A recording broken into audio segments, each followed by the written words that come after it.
Tiago 1, 22 a 25, diz assim a palavra do Senhor. Tornai-vos, pois, praticantes da palavra e não somente ouvintes, enganando-vos a vós mesmos.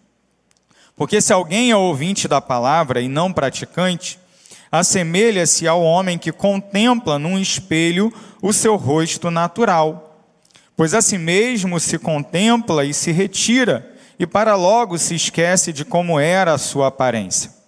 Mas aquele que considera atentamente na lei perfeita, lei da liberdade, e nela persevera, não sendo ouvinte negligente, mas operoso praticante, esse será bem-aventurado no que realizar.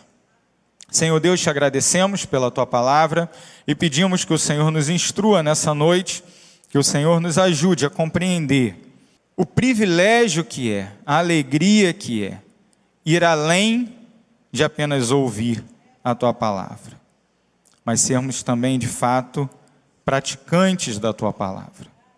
Nos ajuda, Senhor, a compreender aquilo que tu nos ensinas nessa noite, mas não apenas, ó Deus, a decorar mais uma informação. Mais que isso, queremos executar aquilo que é a tua vontade para nós. Nos capacita com o teu Santo Espírito. É nossa oração, em nome de Jesus. Amém. Muito bem. O tema da mensagem nessa noite, praticar é mais que ouvir. Praticar é mais que ouvir. Quando lemos esse texto, que é um texto muito conhecido da palavra de Deus, que devemos tornar-nos mais do que meros ouvintes da palavra, mas devemos praticar a palavra de Deus, é fundamental compreendermos um pouquinho sobre o contexto, sobre onde essa passagem está inserida na carta de Tiago. Quando você olha aqui essa passagem, talvez aí na sua Bíblia você encontre lá em cima um título. Na minha aqui tem a prática da palavra de Deus. Começa no verso 19 e vai até o versículo de número 27. Não apenas 22 a 25, mas alguns versos a mais. Alguns antes, 3 antes e 2 depois. Quando nós olhamos isso aqui, a gente vê que o desafio de tornar-nos praticantes da palavra e não meros ouvintes vem depois da informação ou da exortação que Tiago faz com relação àqueles que têm a tendência, talvez seja o teu caso ou o meu, de falar mais do que ouvir.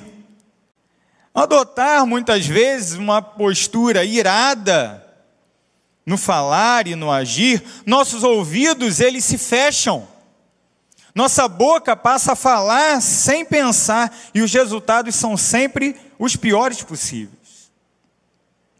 A alternativa então que Tiago nos dá se encontra lá no final do texto, no verso 26 e 27. Em primeiro lugar, refrear a língua.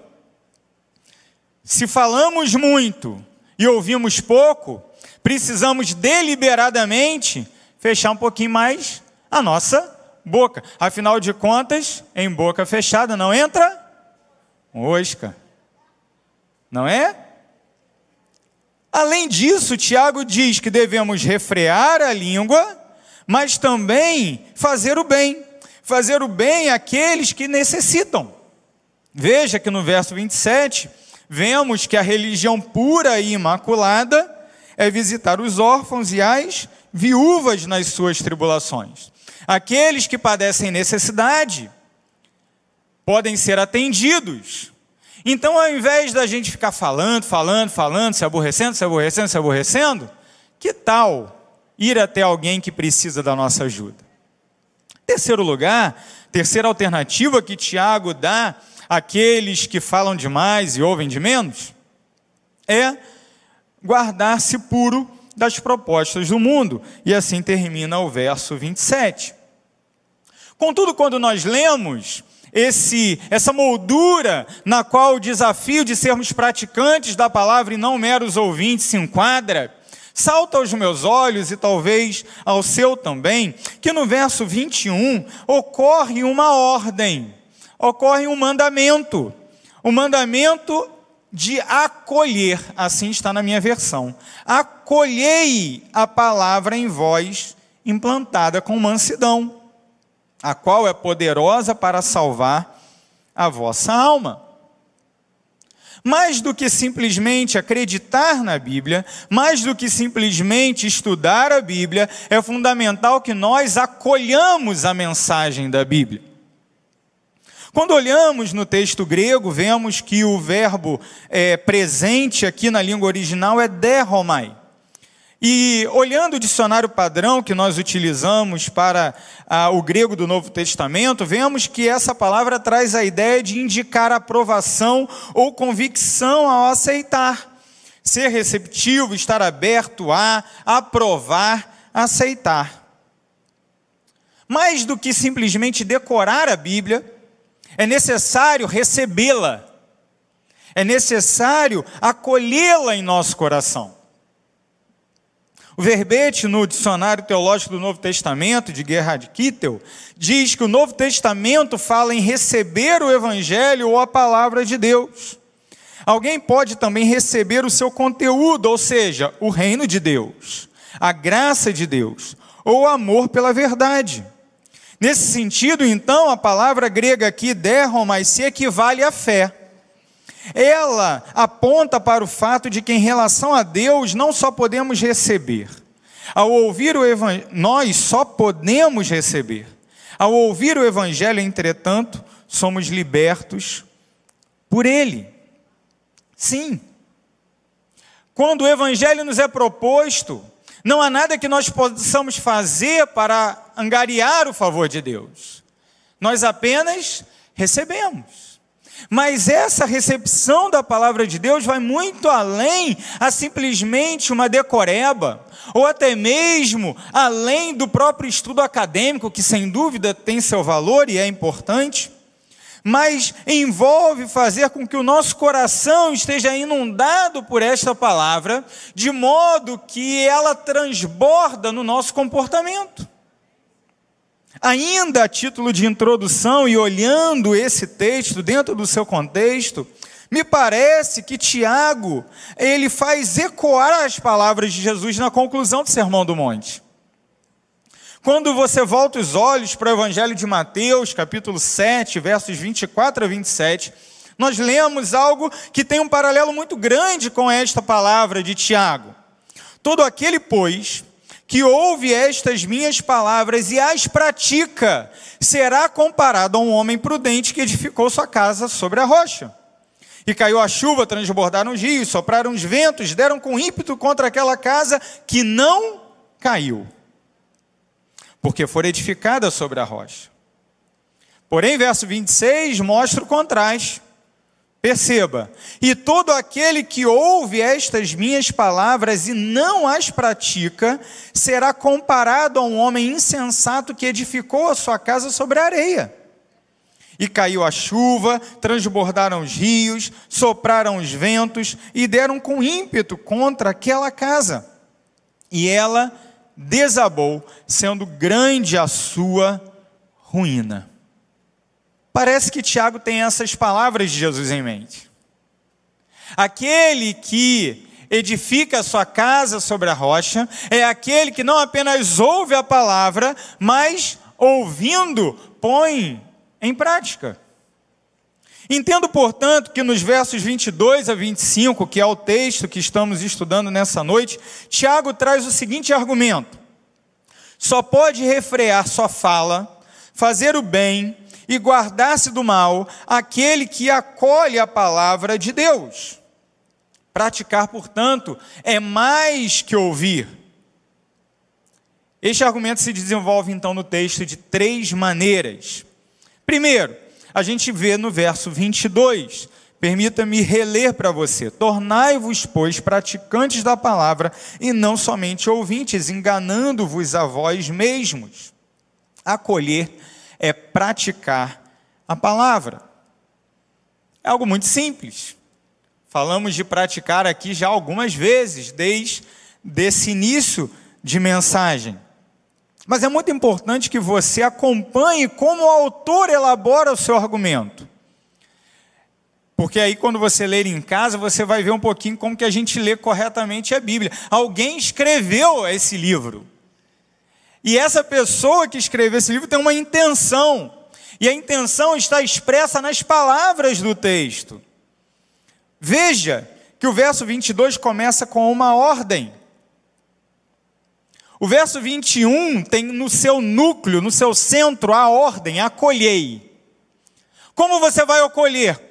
Cumprindo outra ordem: tornai-vos. Veja que a ideia aqui é uma ideia de transformação, de mudança. Nós antes não éramos praticantes da palavra, agora vamos ser. Aquele que antes só ouvia falar sobre as coisas de Deus, agora deve acolher isso. De que maneira? Realizando, obedecendo, pondo em prática aquilo que aprendeu. Não existe aprendizado correto, aprendizado real, não há efetividade na aprendizagem se isso não modifica a nossa prática, a nossa vivência. Por isso o texto diz: tornai-vos praticantes da palavra. E em contraste não apenas ouvintes. E é interessante notar que a ideia de apenas ou somente ouvintes, ela está presente de forma enfática no texto, porque naturalmente ser ouvinte faz parte. O problema não é ser ouvinte, o problema é você parar no ser ouvinte. É fundamental que nós caminhemos além de apenas sermos ouvintes da palavra. Devemos ser ouvintes e ir além. Devemos ouvir, sem dúvida, a palavra, devemos ler a palavra, devemos conhecer a palavra. Por isso, esse texto afasta completamente a ideia de que não precisa conhecer nada, não precisa saber de nada e tal.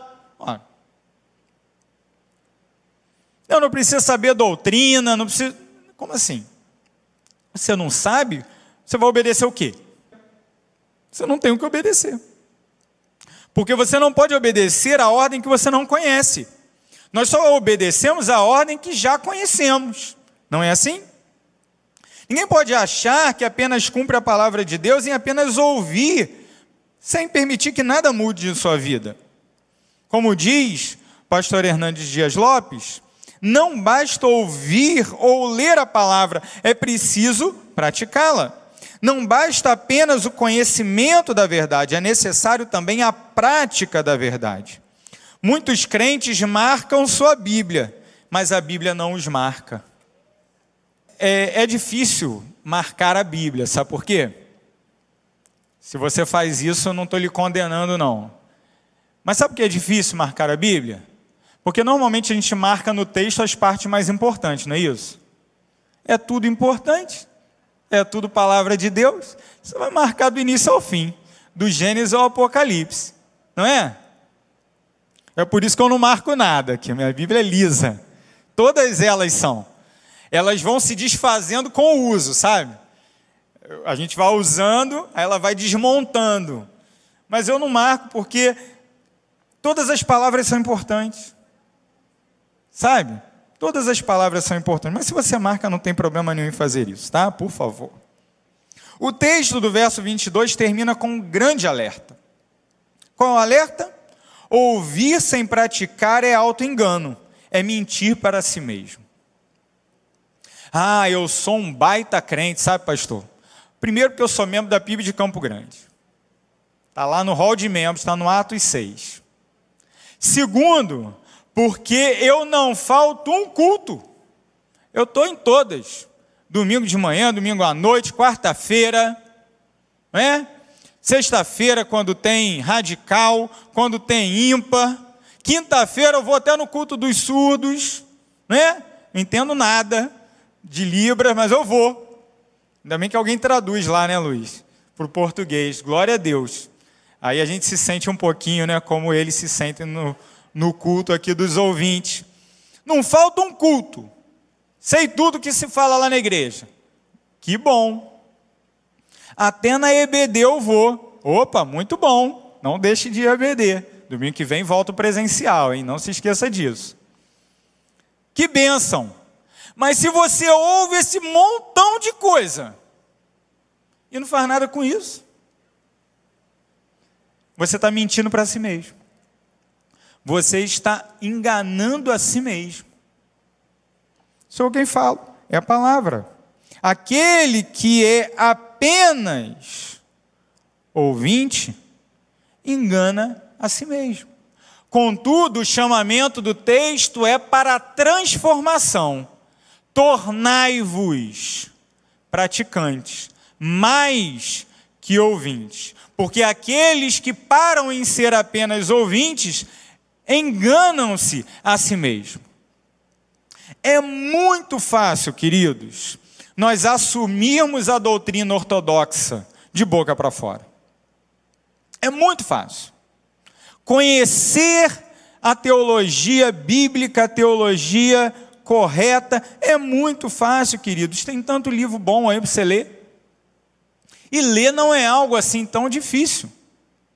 O difícil mesmo é você ler e de forma tão clara a palavra de Deus indicar mudanças na sua e na minha vida e a gente nada fazer. Algo que espanta é o fenômeno de teólogos orgulhosos. João Calvino dizia que é impossível para o teólogo ser orgulhoso, para o verdadeiro teólogo. É impossível ser orgulhoso. Sabe por quê? Porque o teólogo trata da revelação de Deus ao homem. E quanto mais a gente tem contato com aquilo que Deus fala acerca de si mesmo, nós imediatamente olharemos para a nossa própria realidade, para a nossa própria identidade, e nos humilharemos diante da presença poderosa de Deus. Não tem como a gente conhecer a majestade de Deus e sair por aí batendo no peito falando, eu sei muito, eu sou o cara. Não existe isso. Diante de Deus não há ninguém que não caia de joelhos. E a teologia tem a bênção, nos proporciona a bênção de conhecer mais da autorrevelação de Deus, daquilo que Deus fala acerca dele mesmo. É uma ordem, tornai-vos praticantes da palavra. A verdadeira ortodoxia, a verdadeira doutrina bíblica correta, a sã doutrina, ela produz necessariamente transformação. Em segundo lugar, acolher é permitir que a palavra nos sonde. Olha só o verso 23 e o verso 24. Porque se alguém é ouvinte da palavra e não praticante, assemelha-se ao homem que contempla num espelho o seu rosto natural. Pois a si mesmo se contempla e se retira e para logo se esquece de como era a sua aparência. Veja que aqui o texto é negativo, ele não é positivo. Mas eu quero trazer para você uma proposta positiva. O texto diz daquele que ouve e não pratica. E compara este com aquele que se contempla no espelho, olha ali um pouquinho e vai embora e esquece. E aqui, ele não está falando de simplesmente uma contemplação no espelho, da pessoa que fica ali admirando a própria beleza. É isso. Normalmente a gente vai para frente do espelho para ver onde o cabelo não está bem, não é? Para acertar ali a barba que ficou meio mal feita. As irmãs, então, amam o espelho, né?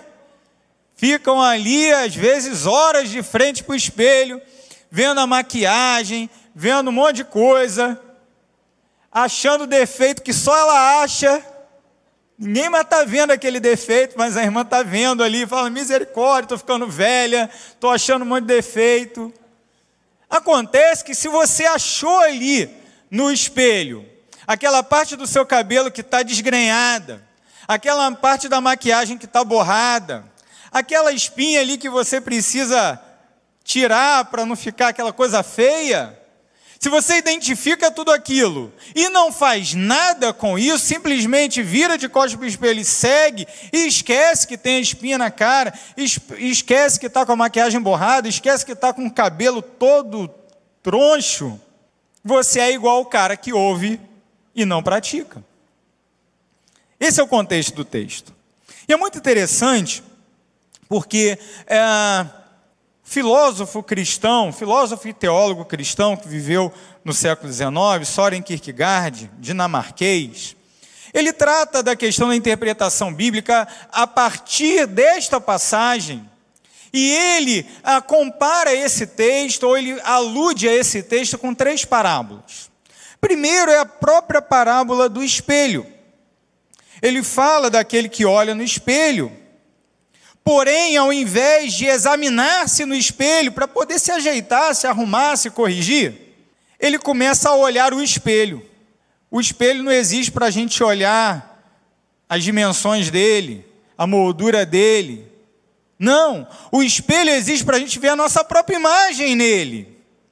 Agora, isso não significa que ao ler a Bíblia eu deva me projetar na Bíblia. Entende? Isso não quer dizer que eu deva fazer com que a Bíblia diga aquilo que eu quero que ela diga. Não quer dizer com isso, Kierkegaard não quer dizer com isso, que a gente tem que torcer o sentido do texto para que ele se adeque às nossas preferências. Não é isso. É o contrário disso. Este indivíduo que fica olhando a moldura, ele projeta-se no texto das Escrituras, fazendo que a Bíblia fale o que ele quer, e não permitindo ser honesto com os defeitos da imagem vista no espelho. E a pergunta que fica para nós então é: temos nos projetado sobre o texto? Ou seja, temos torcido a Bíblia para que ela fale aquilo que nós queremos que ela fale, para que ela se adeque às preferências da nossa época, para que ela seja conforme os nossos gostos e preferências? Ou temos no texto bíblico descoberto quem somos?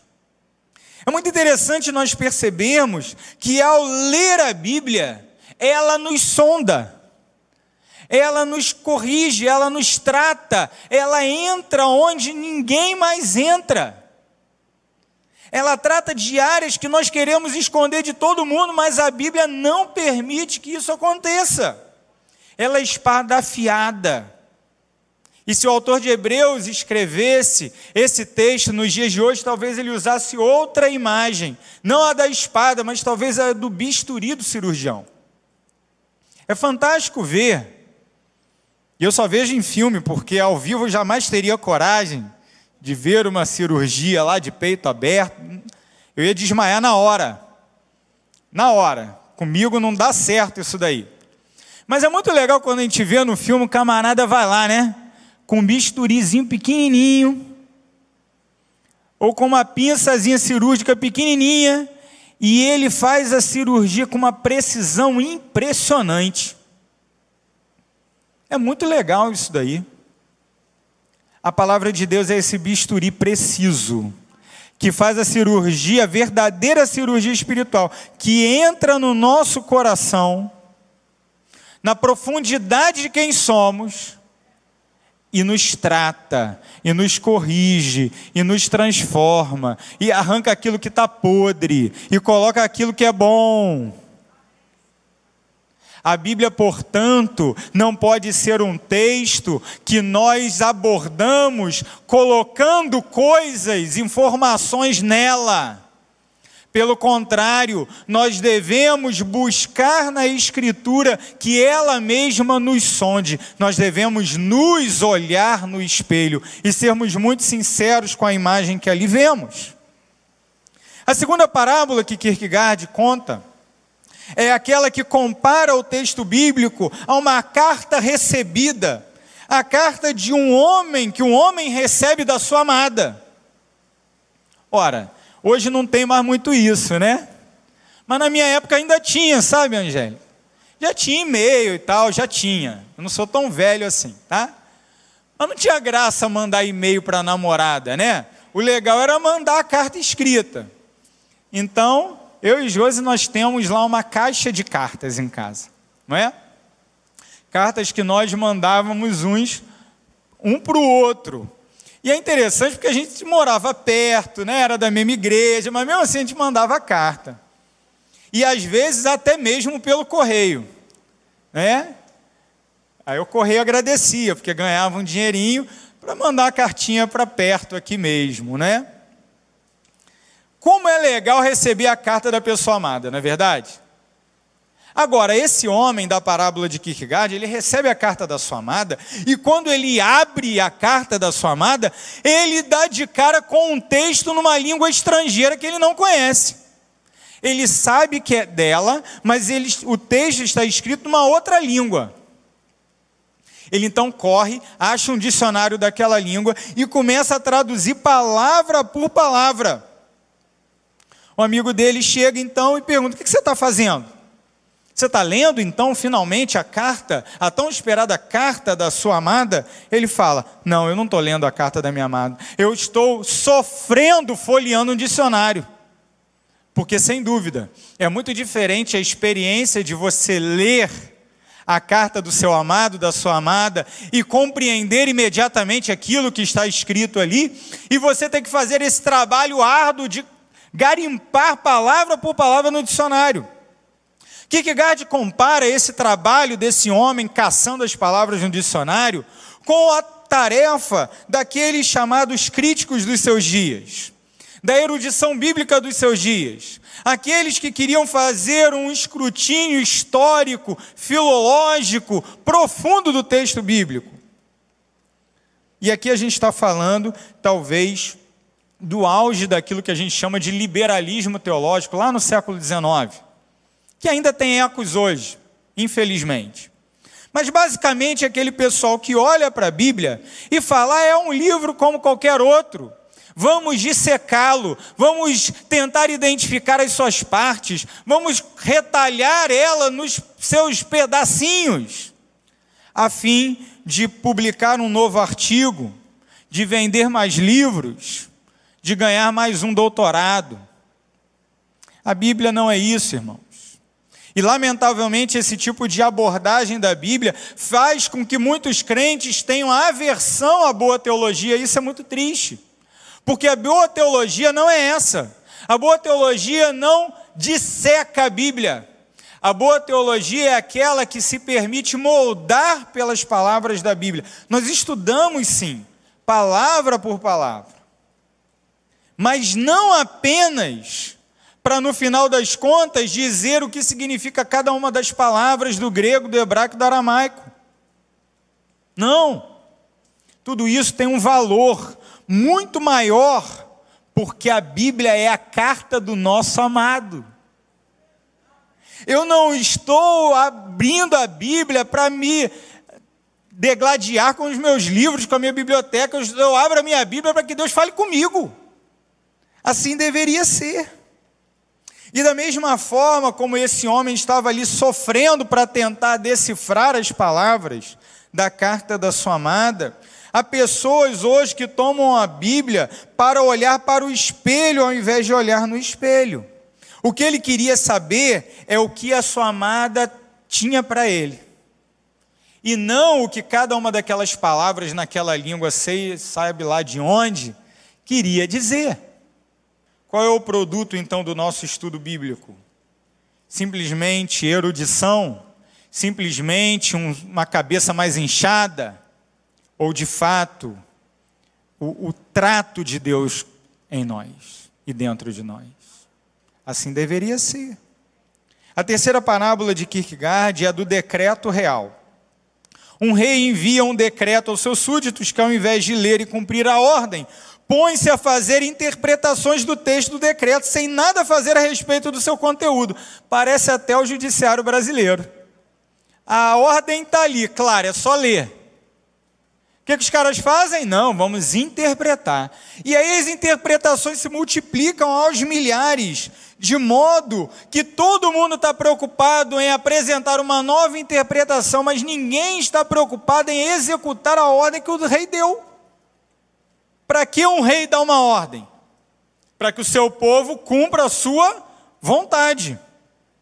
Concluindo as 3 parábolas de Kierkegaard, há um comentário muito pertinente de um autor chamado Kevin Van Hooser, no seu livro Há um Significado nesse Texto. Ele diz o seguinte: a moral das parábolas de Kierkegaard é que os leitores deixaram de ter o privilégio e a responsabilidade de interpretar com seriedade. O propósito da interpretação não é mais recuperar e relacionar-se com a mensagem de alguém vinda de alguém diferente de nós, mas precisamente evitar tal confronto. Resumindo o que ele está dizendo aqui, esse monte de falação interpretativa, de elucubração teológica que ninguém entende nada e não produz nada na vida de ninguém, tem como propósito fundamental fazer com que as pessoas leiam a Bíblia sem que ela confronte os seus pecados. E ele prossegue: o empreendimento da interpretação se tornou então um impedimento à leitura da Bíblia. Constantemente produz leituras para impedir que se responda ao texto. Por que a Bíblia foi nos dada? A Bíblia foi nos dada para produzir mudança, transformação. Toda escritura é inspirada por Deus e útil para instrução, para repreensão, para correção, para educação na justiça, a fim de que as pessoas ganhem seus doutorados em teologia? Não! A fim de que o homem de Deus seja perfeito e se publique em mais artigos? Não! E perfeitamente habilitado para toda boa obra, assim diz a palavra de Deus. O propósito da Bíblia é que sejamos perfeitos em caráter e perfeitamente habilitados para o serviço.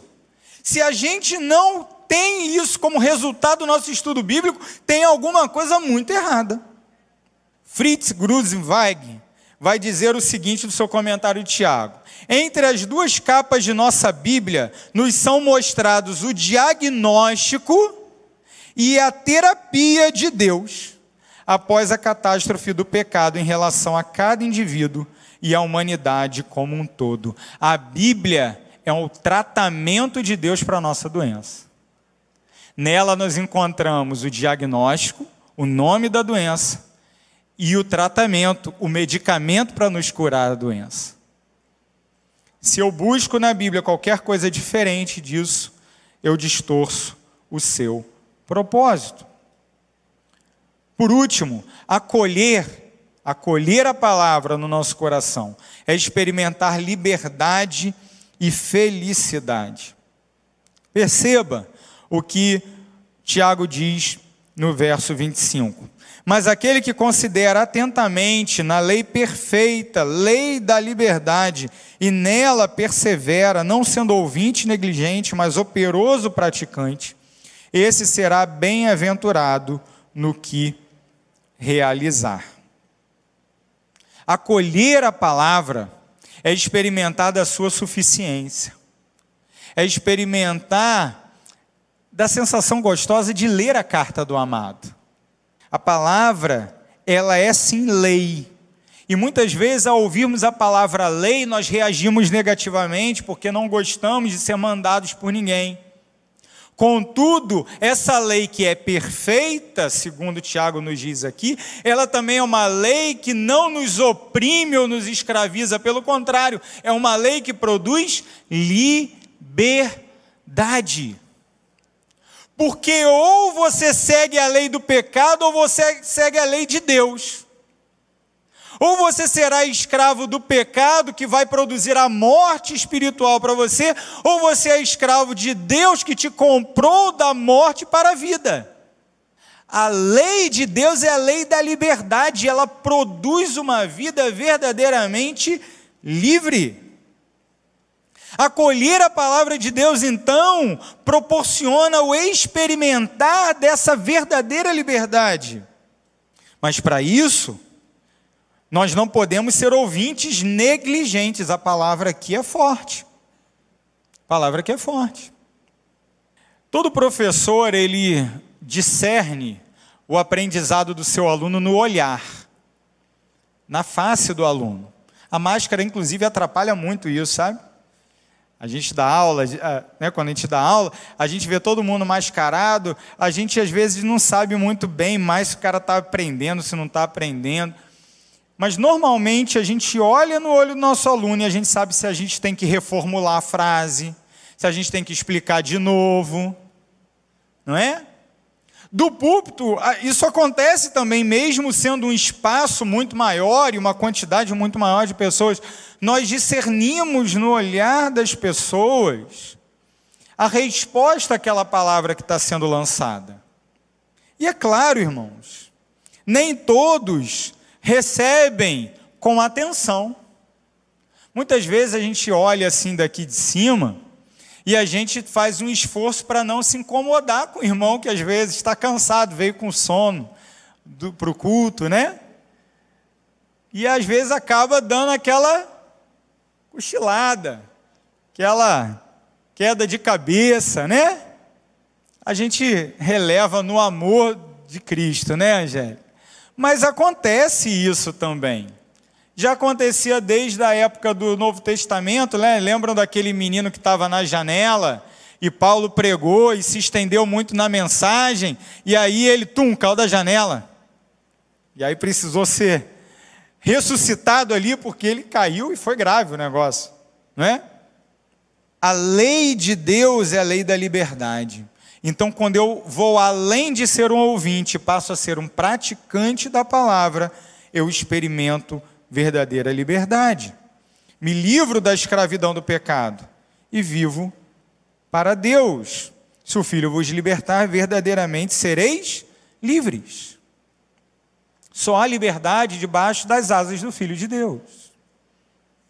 Mas não apenas experimentamos liberdade, experimentamos também felicidade. Veja que aquele que não é ouvinte negligente, mas operoso praticante, ou seja, alguém que está comprometido de fato a executar, a responder à ordem real, a fazer aquilo que a Bíblia nos orienta a fazer, esse é bem-aventurado no que realizar. Como experimentar felicidade? Praticando a palavra. Conversando com o pastor outro dia, ele estava mencionando, que tem crente que ora para Deus abençoar o seu pecado. Saiba que Deus não vai lhe atender. Crente que ora para Deus abençoar o seu pecado não vai ter uma resposta positiva da sua oração. Antes vai receber a disciplina de Deus.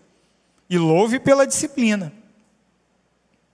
Agora, aquele que de fato está comprometido numa vida de compromisso com o cumprimento das ordens de Deus, com o cumprimento da lei de Deus, com a prática verdadeira dos termos da palavra de Deus, esse sim será bem-aventurado no que realizar. Sim, queridos, o texto nos convoca a acolher profundamente a palavra nos nossos corações. Fazemos isso, em primeiro lugar, obedecendo a ordem de cumprir a lei de Deus. Cumprir a lei de Deus. Em segundo lugar, acolher é permitir que a palavra nos sonde profundamente. Não é ter uma postura arrogante diante da Escritura, mas pelo contrário, ao abrir a sua Bíblia, ore ao Senhor e peça um coração humilde, ensinável, moldável. Mas em terceiro lugar, querido irmão, experimente o contentamento. Experimente o contentamento. Sim, porque a verdadeira felicidade vem numa vida de prática, numa vida de constante prática da vontade de Deus na nossa vida. Onde você tem buscado segurança, onde você tem buscado satisfação, onde você tem buscado sentido para a sua vida. Se for em qualquer lugar fora da vontade de Deus, e aqui não estamos mistificando a vontade de Deus, não estamos falando de uma vontade que vai aparecer escrita não, estamos falando da simplicidade da vontade de Deus revelada na Escritura. Ler e cumprir. Queridos, isso transforma vidas, isso produz perseverança, isso produz uma vida de firmeza, uma vida inabalável. Então, às vezes a gente fica esperando que Deus vai se manifestar para a gente na nuvem, com um anjo, com a bola de fogo, sei lá. Nada disso. Certa vez perguntaram para uma missionária, 50 anos no campo indígena, e perguntaram para ela, por que você ficou tanto tempo aqui nesse lugar? Por quê? Você deve então ter tido uma experiência extraordinária com Deus. Sim, as experiências extraordinárias com Deus acontecem quando a gente abre a Bíblia. E essa missionária respondeu o seguinte: não tive experiência extraordinária nenhuma. Eu li uma ordem e a cumpri. Eu li uma ordem e a cumpri. E o que vem? Contentamento, satisfação, segurança.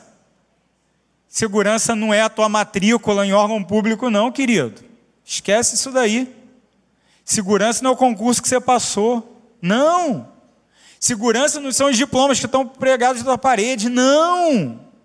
Segurança não é o dinheiro que está na tua conta bancária. Segurança é fazer a vontade de Deus. E sentido para a vida? Queridos, tem tanta gente que tem tudo dos valores desse mundo e não tem nenhum sentido para a vida. Vive perdido, sem direção, sem rumo, sem norte. Mas na palavra de Deus nós temos um caminho seguro a seguir. Verdadeiro sentido para a vida. Queridos irmãos, que sejamos, portanto, aqueles que vão além de simplesmente ouvir e buscam sempre praticar. Praticar é mais que ouvir. Vamos orar? Santo e bendito Deus, te agradecemos. Agradecemos por esse tempo de exposição da tua palavra. Que o Senhor permita que cada um de nós saia daqui com um relacionamento diferente com a tua palavra. Tanto com a palavra lida na nossa casa, no nosso momento devocional, quanto a palavra pregada na igreja, ensinada na escola dominical, lida em livros cristãos. Que tenhamos, ó Deus, uma postura de submissão à tua palavra. Por favor, Senhor, molda-nos. Precisamos do Senhor. Essa é a nossa oração. E a fazemos em nome de Jesus. Amém.